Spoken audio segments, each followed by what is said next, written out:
Mak teratap atiku.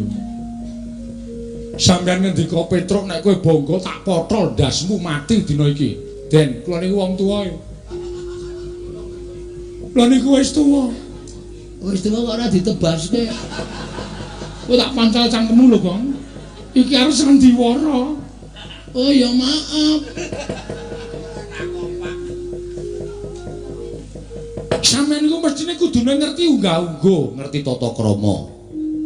Upama Petruk niku manganggo pleru monggo. Ora apa-apa kula lajeng manapa-napake ora apa-apa. Aja kok dibondo. Mang pateni ten mriki ora apa-apa. Ning tata basane sing apik.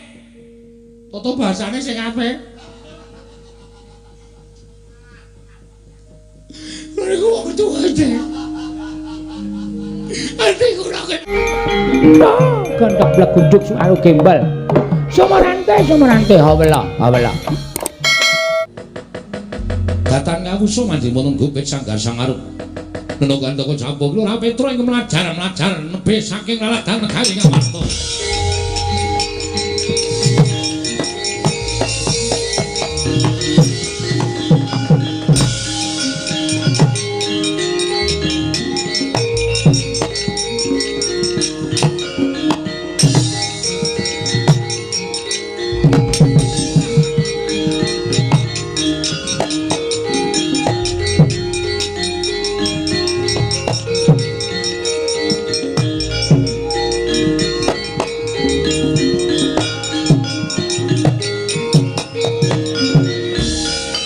Acarian putra lamun kawekasan yeka wisanggeni maya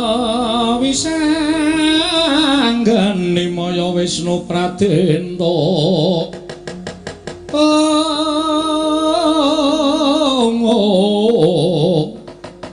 wisanggeni maya Wisnu Pradenta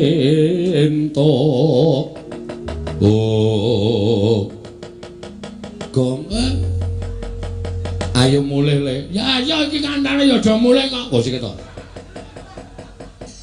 Ayo bali ning Karang Kadempel. Maksudnya Aku mau ngetutke Ndara Bayadewa tantang-tantangan. Wah ning dalan padu le. Jejer iki padu. Mlaku jejer iki padu rame banget. Oh sampeyan ora gelem bali. Kula ora bakal bali. Lho Petruk nek kowe ngono wani karo Baladewa sing kula wedeni apa sampeyan? Temu ndi bapane moneter kateten. Ayo. Kowe apa aku sing tekaning mati bladak. Aku mlaku ngulon, dhek mlaku ngetan. terus Tak tonton saka kadohan iki Ndara Baladewa ngawe anak-anak Pandhawa. ngawe apa anak-anak Pandhawa? Anak-anak Pandhawa do diawe Ndara Antarja, Ndara Gatotkaca, Ndara Antasena. Aku kuwatir, Gong. Ndara Baladewa mengko mbok menawa ngendikake dandang dikandhake kuntul, kuntul dikandhake dandang. Tegese piye? Tegese lelakon sing saknyatane digawe karo Ndara Baladewa men Petruk ketok salah. Oh ngono. Nah terus nek Petruk salah, Petruk mesti bakal dirangket karo putra-putra Pandhawa. Mula api ayo bali. Lapor karo bapak, wadul karo bapak nek awak dhewe ora entuk gawe. Sik terus. Nek kowe bali, terus kowe matur karo bapak apa perkara iki rampung? Aku tak takon karo kowe. Hah? Perkara iki selesai, rampung. Mestine rampung wong aku matur bapak nek ora iso mboyong para Pandhawa.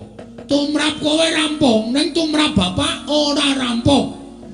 Mergo bapak atine gelo, bapak atine lara. Kongkon anak-anak sing ditresnani, kongkon anak-anak sing dipercaya ora iso ngrampungi gawe. Monggo wong gawe gelo ati ning bapak iki sok nek mati ning neraka diloloi wesi panas cangkeme. Kowe iki sing ngomong sapa? Aku ngono. Oh, kowe gelem apa piye? Wong sing gelem gawe gelaning wong tuwa kuwi lawanging kanugrahan ditutup. Kowe dosa ora entuk pangapura. Ngono ya, Gong. Mula nek manut karo aku mbangane mulih kowe slamet matur bapak nek cara aku lho Truk nggunakake watak satriya mati dilakoni ning Ngamarta. Nek awak dhewe musuh anak-anak Pandhawa mati tenan, mati ya wis. Arep piye? Wong nyatane adikongkon karo bapak kok. Lah iya. Sing maju kuwi ora Ndara Baladewa. Sapa aku tak takon?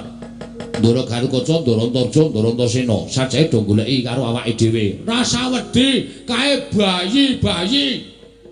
Kowe wong tuwa, kowe karo aku ki tuwa. Heeh. Wong tuwa kok kalah karo bayi. Arep bayi ning kae dedaya, nek wis menesu awak dhewe iki modar tenan. Truk. Modar ki mati ki dipetong 3 perkara. Mati 3 perkara piye? 1 mati utama, 2 mati madya, 3 mati nista. Mati utama, matine wong labuh bebener. Mbok labuh apa wae, labuh agama, labuh bebener, labuh wong tuwa, pokoke labuh bebener kabeh kuwi diitunge mati utama. Mula dibukake lawang swarga. Kuwi mati utama, mati utama. Kaya kowe nglabuhi bapak kuwi mongko bapak bener. Kuwi mati utama apa tekaning pati? Mati madya, mati disangkani saka lara. Kuwi swarga apa neraka diitung tumindake nalika ning alam donya, akeh apike apa akeh alane. Nek akeh apike nyemplung swarga, nek akeh alane nyemplung neraka. Mati nista, matine wong lalu. Kowe ora kecemplung swarga, ora kecemplung neraka, sukmane ngramyang ora entuk dalan sowan ngersaning Gusti, mapane ning kayu watu pendak malam Jumat Kliwon dikutuki jaluki pesugihan. Kuwi matine wong nista. Ngono ya, Gong. Mula nek kowe nganti mbelani bapak, wani karo anak-anak Pandhawa sing mbelani Baladewa. Wah, wis to yakin tro, rasa wedi mati. Matimu nista. Lho.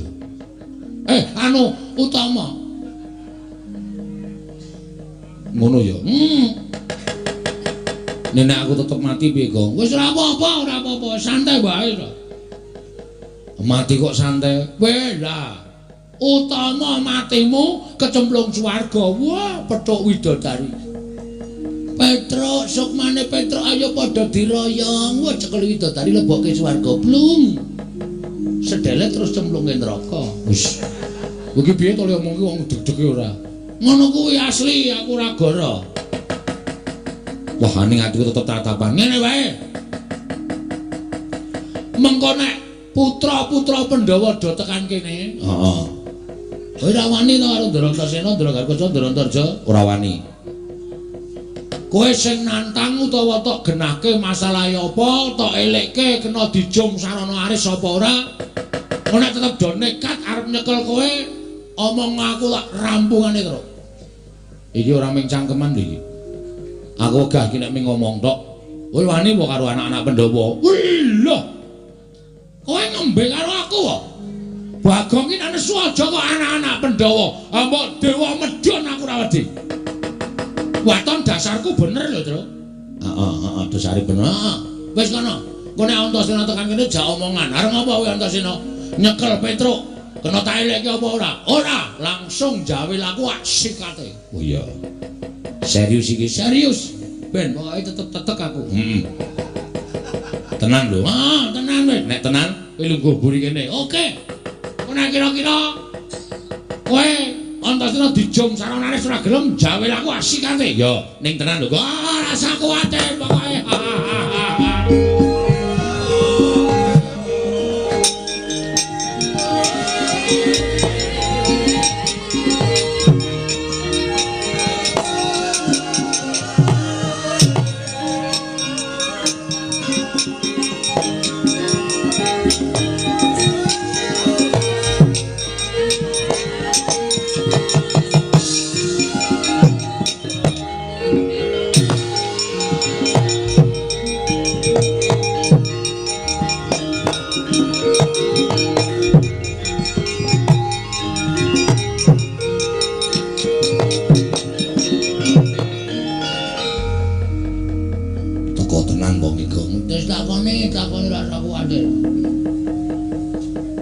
Kula nggih Den, ya tatumut Truk. Pangestuku Tampanono nggih. Pun sewu kok pasuryane ketoke kok abrit. Sajake kaya nesu kali Petruk. Truk aku tak takon karo kowe, nggih. Apa kowe wani karo Mandura iya? Sing ngendika sinten? Sing ngomong si Mandura. Kowe wani karo Mandura. Ya ngono apa piye? Nek upama kula wantun saestu pripun? Mapano lak bondo tanganmu tak krincung sikilmu. Nek kula mboten wantun niku mung gawe-gawean Sinu Mandura. Kowe kudu iso ngaturake. Sebabe apa? Kudu iso kandha karo aku. Kowe wani karo Sumandura padha karo kowe wani karo wong Pandhawa. Kowe ngorek-orek marang raine anak-anak Pandhawa ora bakal ilang selawase urip. Gong. Ayo le. Ayo wis tak gawe. Sik truk wetengku lara. Lara piye? Mbok iki mangan apa kok penjeluk ngono. Waduh, sik truk. Wah, iki nek arep perang ra iso iki wetenge lara. Waduh. Ah terus piye iki? Jauh omongan sik. Ngono mari tak sikate. Oh iya iya. Diulur wektune truk. Iya iya iya. Nuwun sewu, Dik. Nek kula ajeng manggebuki gedhe-gedhene kula ajeng mangpateni kula niku mboten ajeng pripun-pripun. Kula mboten ajeng elak. Nek Waton Petruk salah lho. Waton Petruk luput monggo. Kula niku kawula sing tetep karo pernatan hukum negara Ngamarta. Sapa sing luput kudu dipidana. Kula niku manut. Ning nuwun sewu. Sampeyan niku nampa pelapurane Ndara Baladewa nek ana lelakon kaya ngene iki, ana masalah karo Petruk, sampeyan aja nampa sepihak. Aja nampa lapure Ndara Baladewa tok, ning Petruk mang takoni perkarane pripun, merga mriko kalih mriki mesti benten. Mriko digawe-gawe versi mriko, mriki ya tak gawe-gawe versi kula, ning Petruk ora gelem gawe-gawe. Petruk jujur apa anane? Lah perkarane apa? Perkarane ngeten. Kula dikongkon bapak ajeng bangun kayangan. Truk sowan pepunden Pandhawa, mboyong Pandhawa 5 cacahe mundi pustaka Jamus 5 sada. Del, kula tekan negara Ngamarta. Iya, terus tekan mriku pun nonton Sinuwun Ndarawati. Sinuwun Ndarawati ngersake pustaka Jamus 5 sada arga tumbal wadal negara Ndarawati, merga negara Ndarawati ketaman pegebluk. Lah niki cangkeme duwer niki sing ngomong. Ndarawati sing ketunggon ratu sing ketitisan dewa kok taman pegebluk niku mboten ajeng kelakon. Saya-saya sakniku akeh wong sulatan, akeh wong gawe-gawe. Ya nek Sinuwun Ndarawati tenan, nek dudu mongko nggo tumbal niku api-apike mung dipendhem. Nek nganti pustaka Jamus 5 sada niku mung dipendhem kalih Sinuwun Ndarawati, tegese Pandhawa kelangan kekuatan. Bagong ngomong ngoten niku. Lah kok Sinuwun Mandura nesu. Iblis lanang anu maling jajalan sekretaris bawana Petruk. Wong kere ketimbal mung melarat. Diapurmu ora ngerti tata krama. Kula dunekke kere ora apa-apa, dunekke melarat ora apa-apa, wong dasare kula ya kere tenan. Ning bareng ngancik balya kandha karo bapakmu. Bapakmu ki wong sekeng, wong ora duwe, bapakmu ki wong melarat terus bangun kayangan iki sing goragat cengele kae wae piye? Nuwun sewu. Nek nganti bapak kula dunake kaya ngoten niku mongko kula anake. Nek kula ora nesu terus niku anak sing piye? Saniki kula tak takon karo sampeyan, nek sampeyan anake Ndara Werkudara terus kula lokke. Ayo, Antasena anake Werkudara. Wong drogak-drogok. Ora iso basa, unah-unuh ngalor ngidul. Aku nesu. Padha aku ya nesu. Kula niku nek nesu merga kula niku belani bapak, ora kok nesu merga Petruk niku wani karo Sinuwun Mandura ora. Nek Sinuwun Mandura niku ngerti tata krama, ngerti unggah-ungguh, aja sewiyah-wiyah karo Semar Badranaya. Yen diukur perkara umur, tuwa Semar, wajibe wong sing luwih taruna niku ngabekti karo sing werda, ora nguna-unek kaya ngono kuwi, ndak ditiru karo para kawula. Sir kula ngoten. Waduh. Truk nun. Nek tapet-petu kok bener kowe mbangane Siwa Mandura. Akhire panjenengane iso mikir kok ngarahke Petruk. Rada penak ya wetengku truk. Wis penak. Wes mari untut banter ora ngono. Ora. Lah ya untut piyayi ya. Duapura untut piyayi-piyayi ora. Wis rada penak, wis penak iki piye? Sikat apa piye? Kusike wis. Iku wis rampung rembuke kok sikat-sikat ora. Nyikat jubin kono. Padake ora. Truk nun. Aku ra sida nyekel kowe. Matur nuwun Den, sampeyan iso nampa napa arasan kula. Ning kowe durung slamet. Maksude sing goleki kowe durung ora ming aku. Terus Kakang Antarja, Kakang Garukaca. Goleki kula? Iya. Ajeng nyekel kowe. saurane mesti bakal miloro karo kowe. Duh, piye, Gong? Sik migren ya aku terus. Kowe iki anggere ana bahaya migren wetenge lara, dobolen. Anggere muni tentrem kok waras. Aku kan listrik e. Ngono kuwi sistemku e. Sistemku ora nyengit. Wis pokoke ditanggung wong loro. Ora usah wedi. Nek aku wering karo kowe ya, Truk. Muling pripun? Nek kowe dikapak-kapake Kakang Garwaca aja males.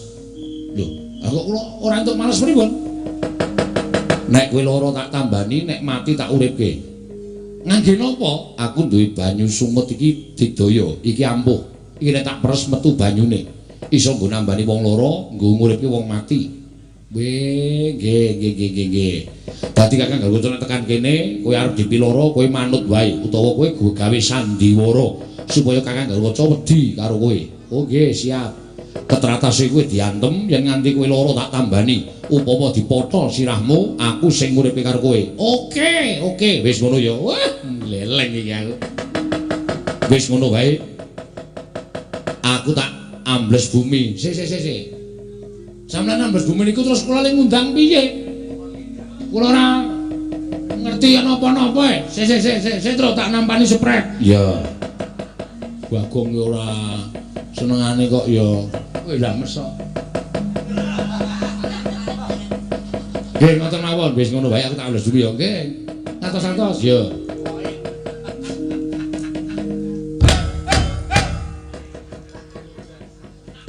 Ngopo, Gong? Anu men jajal kok.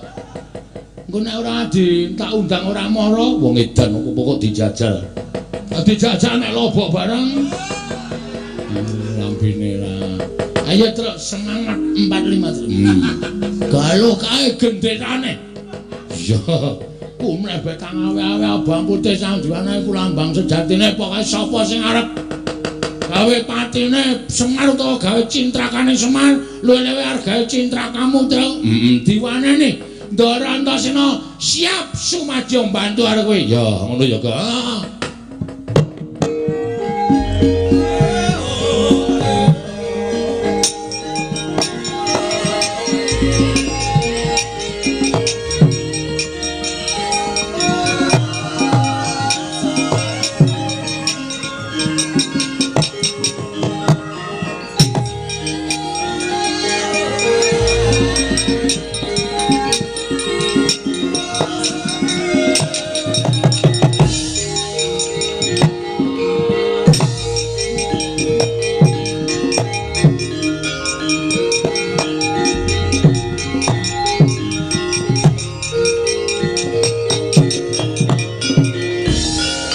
Rikata Dyang Gatotkaca tinon mapak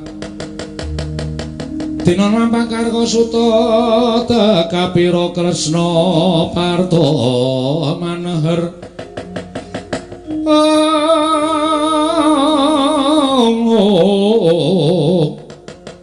Parta maneher saktinira ing ujaran wang-wang semunggar cita.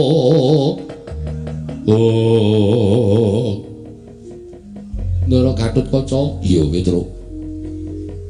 Mandhap saking Dirgantara kok sajahe kesesa. Pancen aku goleki karo kowe. Nek pun ketemu, aku tak takon Wangsulana, nggih. Kowe wani karo Siwa Mandura, iya Petruk. Oh nggih, ning wonten sebabe rasa kowean gunung tanpa guna. Yen kowe wani karo Siwa Mandura padha karo kowe ngorek-orek pasuryani kepundhenmu Pandhawa. Kowe mirang-mirangke Gatotkaca, Petruk. Aku isin duwe abdi kaya kowe. Yen kowe wani karo Siwa Mandura, mula wektu dina iki gelem ora gelem ulungna tanganmu tak bondo, tanganmu tak krincung sikilmu.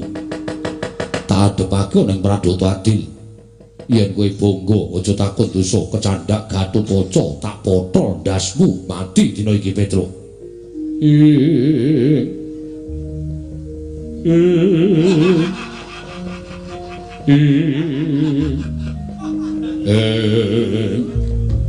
Ora nganggo cakepan ta. Meneng wae to. Mak teratap atiku. Sampeyan ngendika Petruk nek kowe bangga tak potol ndasmu mati dina iki. Den, kula niku wong tuwa. Kula niku wis tuwa. Wis tuwa kok ora ditebaske. Kowe tak pancal cangkemmu lho, Gong. Iki arep sandiwara. Oh ya maaf. Sampeyan iku mestine kudune ngerti unggah-ungguh, ngerti tata krama. Upama Petra niku manganggo pleru monggo. Ora apa-apa kula lajeng napa-napake ora apa-apa. Aja kok dibondo. Mang pateni teng mriki ora apa-apa. Ning tata basane sing apik. Tata basane sing apik. Niku wong tuwa iki. Ati kula kelara-lara. Sampeyan muni Petra tak potol dasmu. Sampeyan biyen ora kelingan dek cilik niku sing ngomong sapa?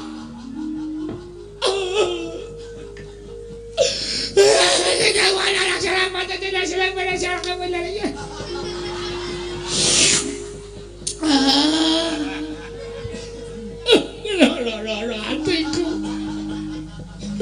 sampean cilik ta icek-icek sampean niku mbiyen jaman dijek-jek teng Kawacandra Dimuka sapa sing ngetutke kula ora ana sing wani kejak Kawacandra Dimuka kejaba mung Petra mergo gedene tresna kula karo sampean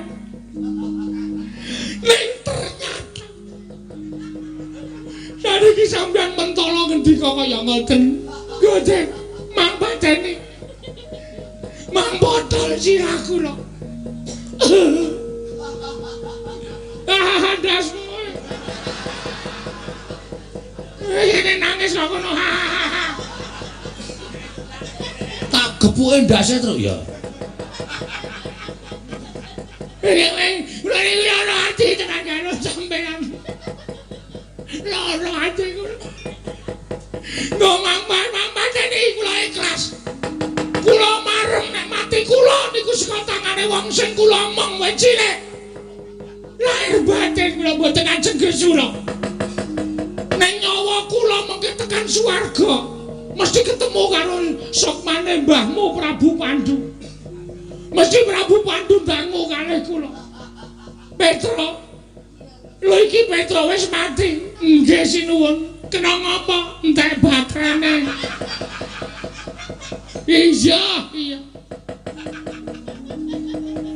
Sing mateni sapa Petra? Sing mateni putu sampean. Putuku sapa? Putrane Ndara Werkudara. Namine Ndara Gatotkaca. Kaya ngapa menungsane tak pethoke yakin ngoten iku kahanane.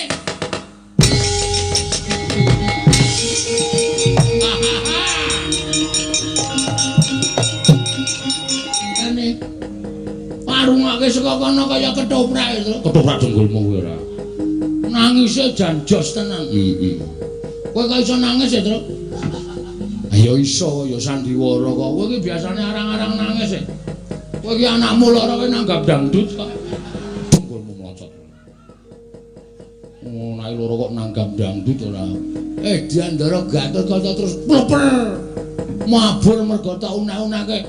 Nek sukmaku tekan swarga ketemu sukmane mbakmu Prabu Pandu Petra kok wis mati.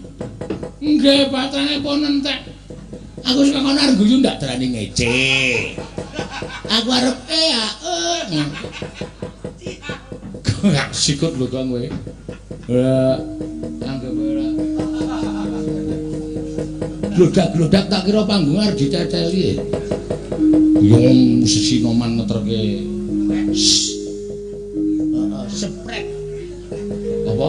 Seprek. Seprek. Jantem aja kari siji. Sapa? Ndara Antarja. Aku wis ngalahke loro. Wedan. Ndara Antasena karo Ndara Gatotkaca. Ha iki didumdil. Dumdil iki maksud didum adil. Aku wis ngalahke loro, sing siji kowe. Waduh. Mbok aku rasah terus. Weh, nyambut sikile gawe iso gawe kabeh. Apa to? Nyambut gawe siji, nyambut gawe kabeh. Aku nyambut gawe loro, kowe nyambut gawe ngalahke siji. Waduh. Menawa aku mati utama. Telek. Ku sing ngomong aku kok dadak mati utama. Mati utama milani bapak. Oh ya wis tak lakonane. Ya. Hati-hati lho kok. Terus. Antarja ki ampuh. Ampuh banget. Agakane Ndara Garukaca ya ora ampuh piye. Kae putune rajane Ngula, dewane Ngula. Edian. Heeh. Kowe wani Ndara Antarja merem ngampet ambegan ula sak donya teka kabeh. Waduh. Ngeroyok aku. Heeh. Biasane pas merem pas ulane metu. Yakin aku ra goro. Ngati-ati kowe. Anggere kowe rung merem ulane rung metu. Nek arep mati ulane Entuk. ora masalah. Wah cilaka iki, Tru. Wis pokoke ditandangi rasa wedi. Ulane werna-werna ana ula bandotan, ana ula dembung macan, ana ula kobra. Asing nemelang iki ula sendok. Kok iso? Wo ula sendok iki go goreng ya entek. Bakmi ya entek. Heeh, monggo karo jodone ya. Heeh. Ula apa? Ula porok. Ula porok kuwi nggo nyuces karo nggo nglinting bakmi ngono. Iya. Tak adepane, Tru. Ya. Wis ngalahke Antasena, ngalahke Gatotkaca, aku ora iso ngalahke wong Surja. Antarja isen winang bebarengan. Heeh. Karo teka-teka ya, Tru. Dinteni. Biasane Ndara Antarja ki saka ngisor, Gong. Weh. Heeh. Saka ngisor ora saka dhuwur. Saka ngisor. Ada kelingan aku itu kok ngomong ngono iki. Nek Ndara Antarja ki biasane saka ngisor, aku biasane saka mburi. Dapure. Engko nak teko tak adepane ya terus ya. Hati-hati kok.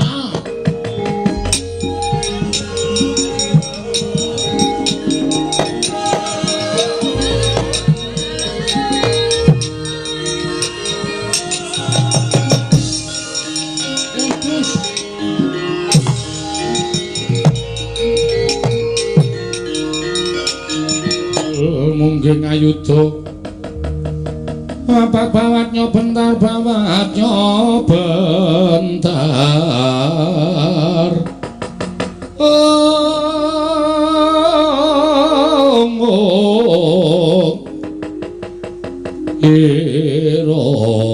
wang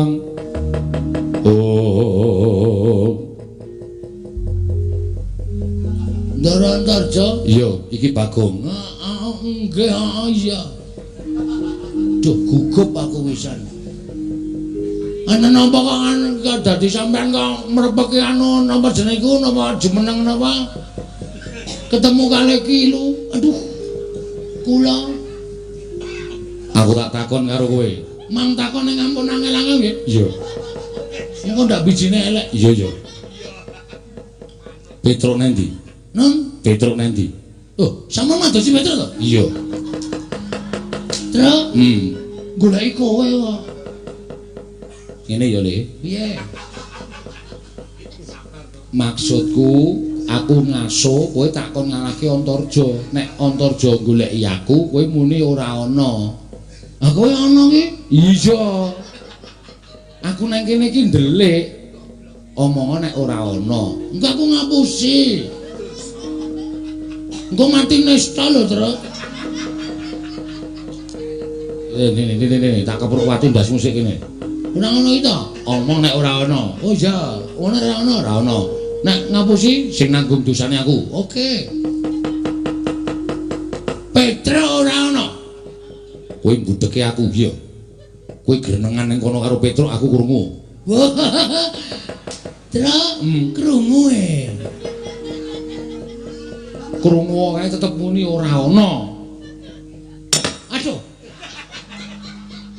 Truk kowe ngono. Aku mangkel ku goblok banget kowe. Petruk ora ana. Kowe mau grenengan karo sapa? Kae aku ora grenengan karo sapa-sapa, aku nyetel radio MBS. Dadak disebutke stasiune barang. Ya men karo ku ndak ora percaya. Petruk ora ana. Ora ana. Aku tak takon karo kowe, apa sebabe kowe kok goleki Petruk? Lho, tangane kok malang terik. Sakarepku tangan-tanganku dhewe kok. Ngomong goleki Petruk. Petruk wani karo Siwa Mandura. Pancen bener, ning Petruk ana alasan. Oh, aku ora perlu ngerti alasane Petruk. Ha iki eleke nang kene iki. Kowe ora gelem nampa alasane Petruk tegese sampeyan niku wong sing ngadili ning ora adil. Pokoke Petruk tak cekel, tak bondo tangane tak grincung sikile. Dibingkem cangkeme ora. Nek men dibonto sikile, ha nek cangkeme isih bengok-bengok, Yo, tak bingkem cangkeme. Dian kowe manut karo aku keparat kowe. Antarja, Apa? Petruk kakangku. Iya. Petruk iki lara kowe tak pateni. Anu apa? Petruk lara kowe tak keroki, tak suntekke, men waras. Mati kok diame-ame. Aja adu karo Petruk kan coba.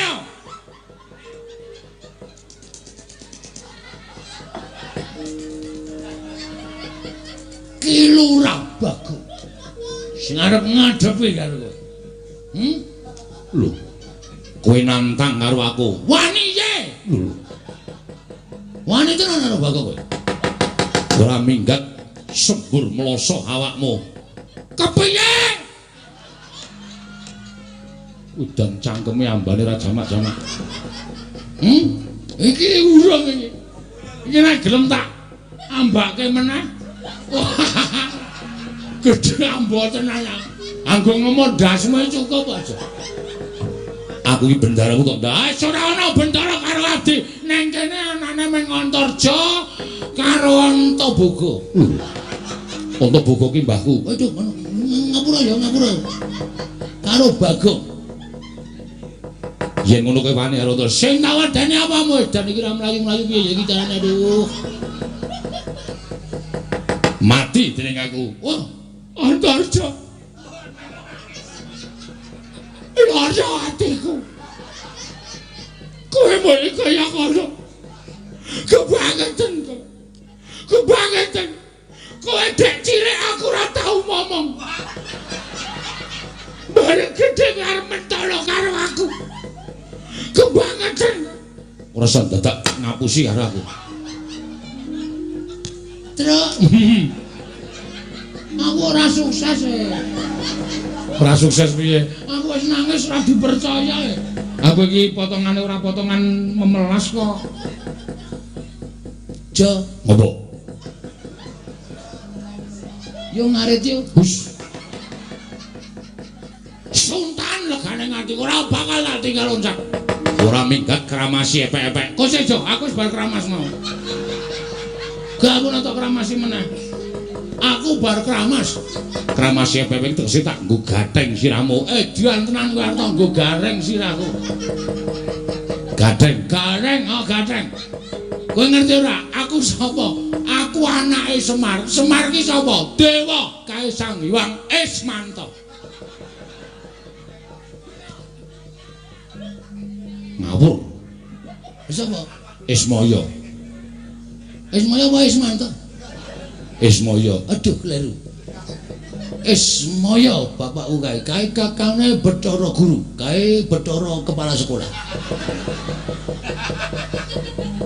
Nek kowe wani karo aku padha karo kowe wani karo anak dewa. Aku ya putu dewa. Aku ora wedi, dewane dewamu dewa ula. Pak Ijo.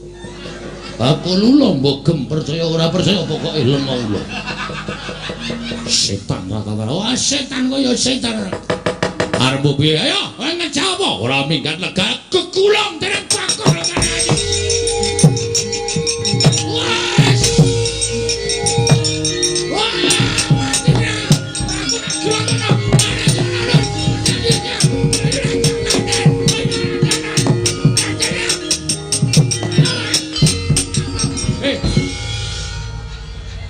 Bagi ngopo? Ilang ya, Tro? Ha ilang kowe iki goblok Kaya tak ulang-ulang nang lemah ki ilang dhewe. Getun aku. Tiwas mempeng ana-ana ke ilang. Ndarantarja ki iso ambles bumi. Dadi tok gulung ning isor ki mblesek ning jero bumi. Ayo metu. Ayo ora krungu kok ya. Wis bablas adoh ora. Ana pujek-pujekke entuk sapiteng kowe. Wong ambes bro dipujek-pujekke entuk sapiteng kesasar nang sarean men gaduki mayit-mayit. Nesu tenan Bagong. Mangkel aku. Tak kapak-kapake ra wedi gregeten tak gulung. Wah sikep tak usek-useke. Untung dheweke ora nyembur. Tak bingkem cangkeme. Aku wis ngerti nek arep nyembur tak bingkem ora metu tak bingkem kok. Tak planet. Ha iya. Aku ngomong kowe jane males lho kok. Ayo ora ngono, Tru. Kancane men kowe. Kayak iki berat. Iya, Bang. Kancane men kowe. Ha iya. Kuwi lah, Gong. Apa ana? Kayak sapa joget-joget kae. Wah, wong nanggap jadilan ngono kok udu. Ha sing ditu kae lho. Oh, Patih Mandura. Sapa? Praoto. Praoto ora. Karena nyanyi niki kaya seger. Praguta. Praguta itu kan kene aja dikasih hati terus ya. Nek kira-kira nglabrak awake dhewe diotosi wong loro. Oke. Kae dudu bendarane awake dhewe. Patih Mandura katoke dosane pepundhane ya.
Aduh, aku wiwit didhawuhi dening Sinuwun Prabu Mandura.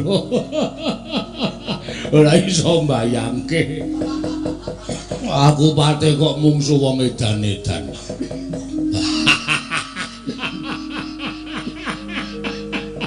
Oh, Petro, aku lek arep gelut karo kowe piye nek weruh rupamu aku guyu terus. Irung kok kaya sosis. Oh, hei.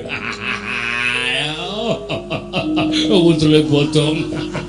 Dledek medun. Kaya dilinting munggah. Wah. Sing mburi kae malah-malahi loro tengah wae. Cangkem kok kaya jogangan.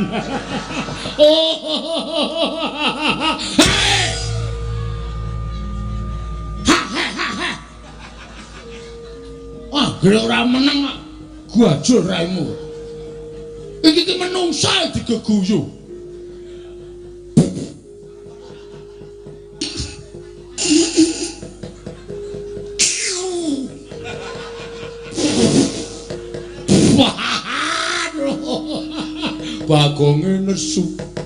Bagonge nesu. Aku digetak. Abape kaya bathang.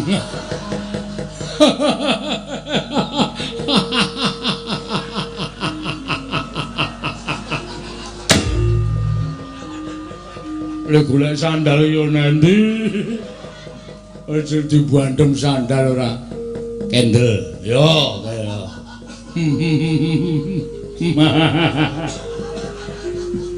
Sampeyan mriki ajeng napa?